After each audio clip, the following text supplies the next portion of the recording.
다 함께 사도신경으로 목요일 새벽 예배를 하나님께 드리겠습니다. 전능하사 천지를 만드신 하나님 아버지를 내가 믿사오며 그 외아들 우리 주 예수 그리스도를 믿사오니 이는 성령으로 잉태하사 동정녀 마리아에게 나시고 본디오 빌라도에게 고난을 받으사 십자가에 못 박혀 죽으시고 장사한 지 사흘 만에 죽은 자 가운데서 다시 살아나시며 하늘에 오르사 전능하신 하나님 우편에 앉아 계시다가 저리로서 산자와 죽은 자를 심판하러 오시리라.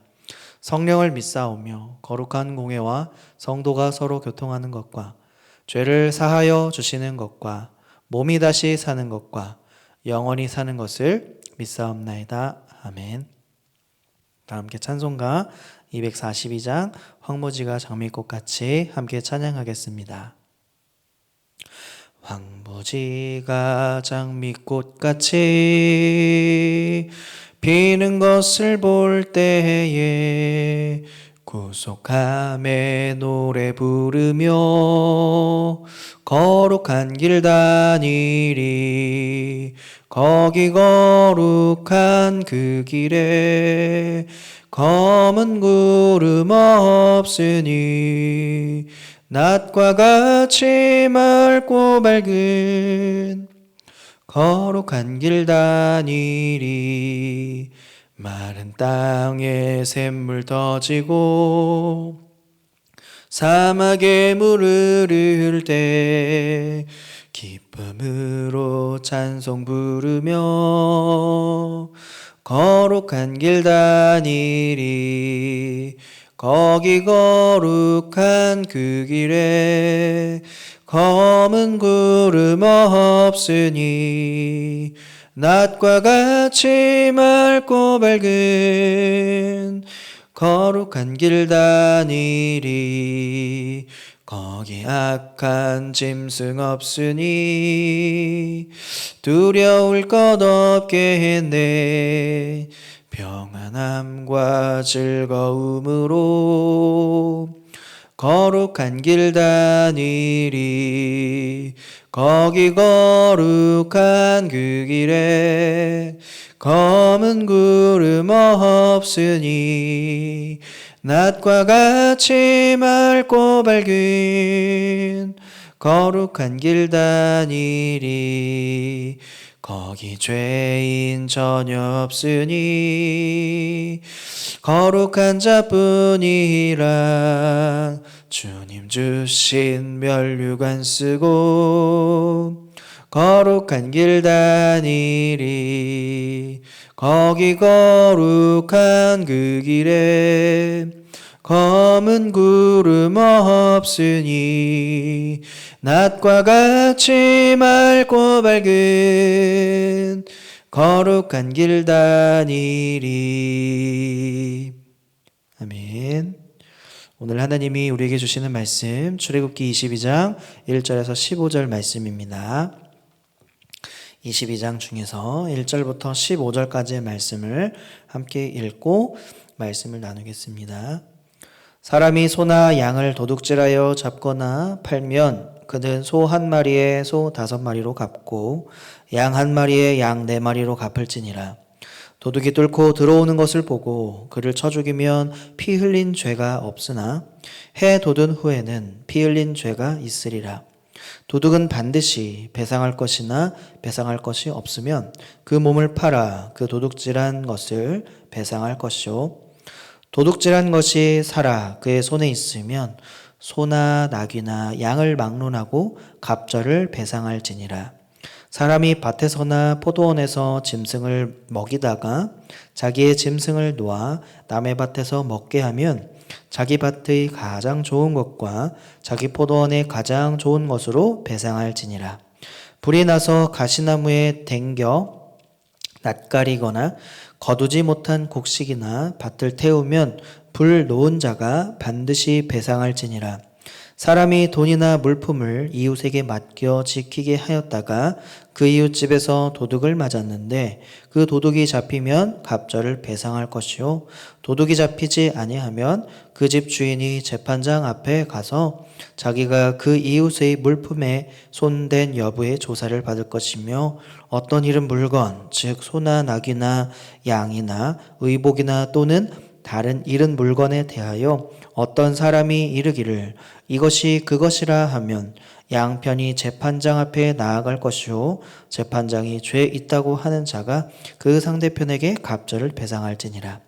사람이 낙이나 소나 양이나 다른 짐승을 이웃에게 맡겨 지키게 하였다가 죽거나 상하거나 끌려가도 본 사람이 없으면 두 사람 사이에 맡은 자가 이웃의 것에 손을 대지 아니하였다고 여호와께 맹세할 것이요 그 임자는 그대로 믿을 것이며 그 사람은 배상하지 아니하려니와 만일 자기에게서 도둑을 맞았으면 그 임자에게 배상할 것이며 만일 찢겼으면 그것을 가져다가 증언할 것이요 그 찢긴 것에 대하여 배상하지 아니할지니라. 만일 이웃에게 빌려온 것이 그 임자가 함께 있지 아니할 때에 상하거나 죽으면 반드시 배상하려니와 그 임자가 그것과 함께 있었으면 배상하지 아니할지라. 만일 새 낸 것이면 새로 족하니라. 아멘. 출애굽기 22장 1절에서 15절 말씀입니다. 2차 세계대전 당시에 독일의 나치 그 사람들은 유대인을 수없이 많이 학살하고 또 살해하는 만행을 저질렀죠. 약 600만 명 이상이나 되는 사람들을 살해하였고 불태우기도 하였고 그렇게 없애는 일에 열을 올렸습니다. 이렇게 세계 2차 대전이 끝나고 동독과 서독이 나뉘어져 있을 때에 다시 그들이 통일이 된 사건이 있었죠. 통일이 된 후에 독일은 이스라엘에게 거듭 놀라운 일이지만 사과를 해왔습니다. 특히 우리가 눈여겨보아야 할 것은 독일의 총리가 있죠. 메르켈 총리가 있는데 자주 유대인들의 학살 현장에 갔다고 합니다. 가서 꽃다발을 놓기도 하고 또 이렇게 가서 눈을 감고 이렇게 서 있는 장면들도 신문에 이렇게 실리기도 하였습니다. 왜 그런 행동을 하였을까요? 왜 그런 행동을 하였을까요? 이 독일이 그 만행을 저질렀던 그 일들을 가지고 먼저 자신의 잘못을 인정하려고 노력하고 또 그것을 공개적으로 사과하기도 하면서 그에 따른 보상이 있다면 계속하여 하려고 하는 그 모습, 그 노력들을 보이고 있다는 거죠. 이스라엘은 이러한 독일의 행동들로 인해서 점점점 그 독일을 볼 때마다 예전과 같이 원수로 여기는 것이 아니라 그것을 가지고 그 사과와 용서를 이제 조금씩 받으려는 그러한 모습들도 보인다라는 겁니다.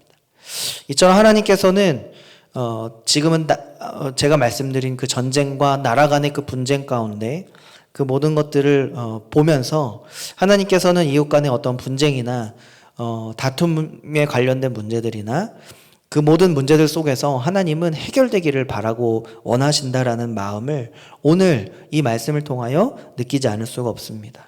특별히 오늘 본문에는 이웃 간에 생겨나는 그 문제들에 대해서 어떻게 배상하고 어떻게 보상하며 그 문제를 원만하게 해결할 수 있을까라는 것들을 들여다볼 수 있는데요. 특별히 하나님께서 그러면 어떤 것에 관심을 두고 보고 계시는지도 아울러 이 말씀을 통하여 확인할 수가 있다라는 것입니다.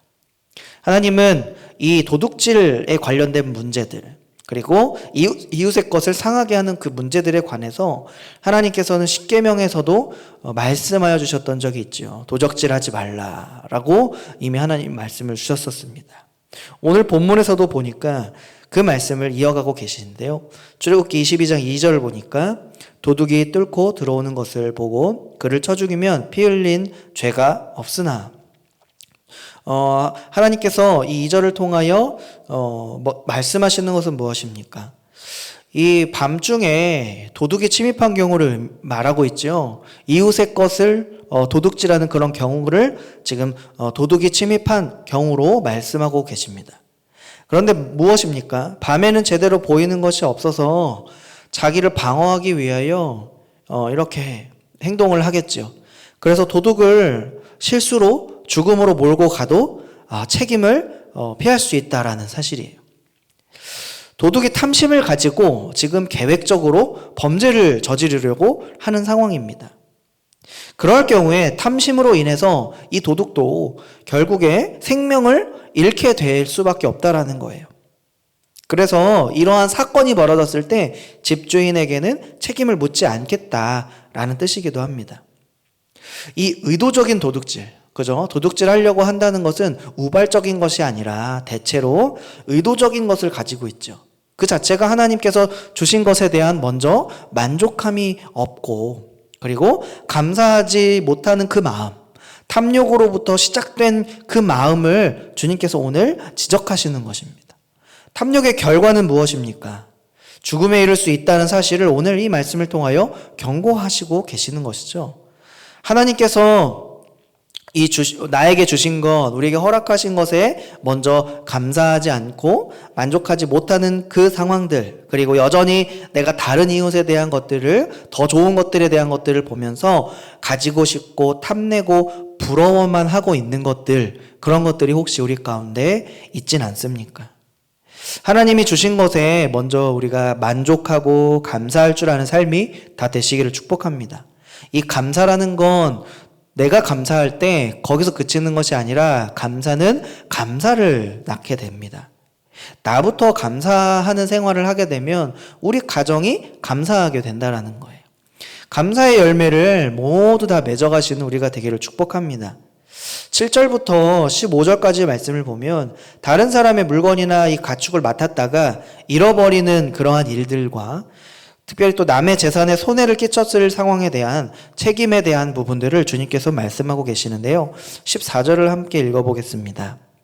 만일 이웃에게 빌려온 것이 그 임자가 함께 있지 아니할 때에 상하거나 죽으면 반드시 배상하려니와. 그렇죠. 주님께서는 배상에 대한 이야기들을 하고 있습니다. 그런데 상황이 무엇이죠?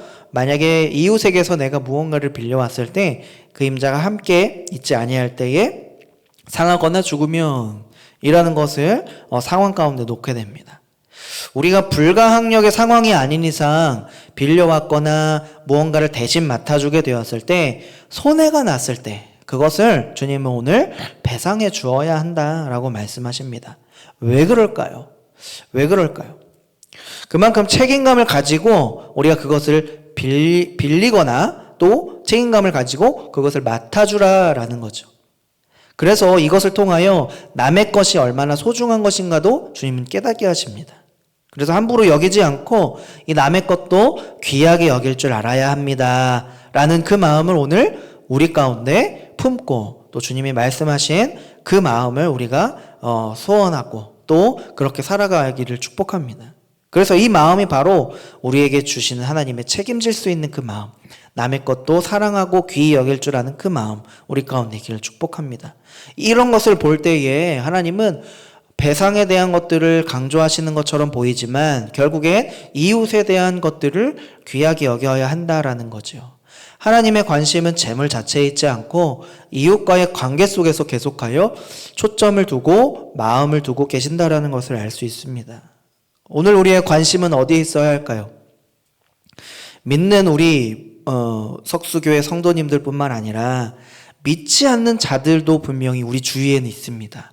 그 믿지 않는 자들의 생명도 소중하게 여기고 그들의 또 구원에 대한 책임감, 그들도 예수님을 믿기를 바라는 그 안타까운 마음, 그 소원함, 그 소망과 그 기쁨, 그것이 그 기대가 우리 가운데 있어야 함을 기억하고 복음 전하는 일에 우리도 최선을 다하는 우리 모두, 특별히 우리 모든 가정이 되시기를 주님의 이름으로 축복합니다. 하나님은 이처럼 감사하는 마음, 그것에 관심이 있으시고 또 자신의 행동에 대해서 책임지는 마음, 그것을 귀하게 여기신다는 것을 우리가 볼 수 있었습니다.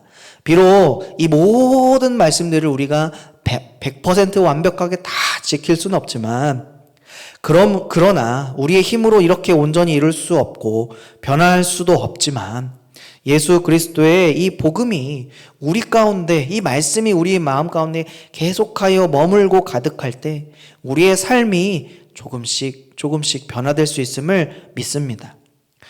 오늘 나에게 무언가를 탐하고자 하는 그 마음, 빼앗고자 하는 그 마음, 그런 것들이 있다면 오늘 이 시간 그 탐심을 버리고 책임감을 가지고 오늘을 살아감으로써 하나님께서 기뻐하시는 귀하고 복된 자녀로 살아가시는 모두가 되시기를 예수님의 이름으로 간절히 축복합니다. 아멘. 오늘 이 말씀을 기억하시면서 다음과 같은 기도 제목으로 함께 기도하기를 원합니다. 탐심의 우상 숭배를 버리고 책임 있는 그리스도인들이 다 되게 하소서. 그리고 나부터 감사하는 생활 속에서 하나님의 긍휼과 은혜를 경험하게 하소서. 특별히 우리 가정이 내 이웃을 내 몸과 같이 사랑하는 사랑의 마음이 있게 하여 주시옵소서. 교회와 나라 세계 열방 위에 합심하여 기도하겠습니다. 주여 감사합니다. 하나님, 오늘 이 아침 이 첫 시간에 우리 안에 있는 먼저 탐심의 우상 숭배, 하나님 그런 것들을 모두 버리기를 소원합니다. 하나님, 이웃들을 바라볼 때 하나님 그들의 영혼도 하나님께서 기뻐하시고 받아주시는 줄 믿고 그 영혼에게 복음과 또한 기쁜 소식을 이렇게 전할 수 있는 책임 있는 기쁜 그리스도인들이 되게 하여 주시옵소서. 우리 가정이 먼저 그 일들을 실천하게 도와주시고 가정에서부터 그 사랑의 실천이 일어나게 도와주옵소서. 우리 교회와 나라가 그러한 하나님의 말씀을 은혜로 받고 사랑하는 그러한 교회와 나라가 되게 하여 주시옵소서. 세계 열방에 하나님의 긍휼과 은혜를 선포하는 감사를 전하는 우리 모두가 되게 하여 주옵소서. 하나님 이 시기에 더욱더 주님을 의지하며 사랑하며 이 복음의 말씀을 기억하게 도와주시고 살아가게 도와주시옵소서.